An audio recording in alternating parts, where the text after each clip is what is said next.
Emotion regulation is learning how to act on your feelings, your emotions. What's emotional literacy? Emotion regulation is more, think of it just as a verb, so it's more directly the controlling and directing emotions. Emotional literacy is more understanding, it's more knowledge-based. Identifying, understanding strategies that are related to emotional expression, and then building that into part of their overall repertoire and moving through the world and strategizing how to get through things. So with emotional literacy, kids understand, again, about three things. One is that emotions can be experienced in their bodies and expressed in behaviors. So it's not, when we are upset or sad or we have these powerful emotions, we do feel them physically. And we may not be aware that we are also showing behavioral cues.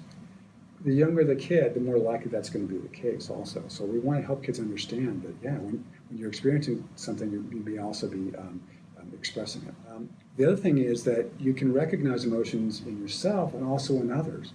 So that if you're having an issue negotiating who's sharing playground equipment, whether you can be allowed to join a group or not, being able to know the emotional state of your colleagues, of your friends, is going to be an important way to help you successfully integrate and become a part of whatever action you want to be a part of. And then also, emotions themselves have causes and effects, and that people may feel differently in similar situations. So one child maybe, if they're not chosen to play in something, may think, oh, all right, I'll just go play over here.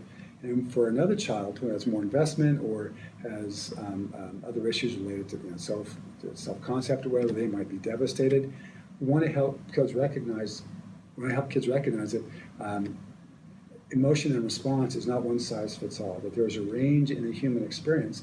And that's what being a good friend is. It's being able to understand the range of experience and while not trying to be a genie and somehow inappropriately fathom what somebody else is thinking, at least being able then to ask and inquire and engage in appropriate ways with their colleagues and with themselves about, wow, what is this emotion about and how am I feeling this way?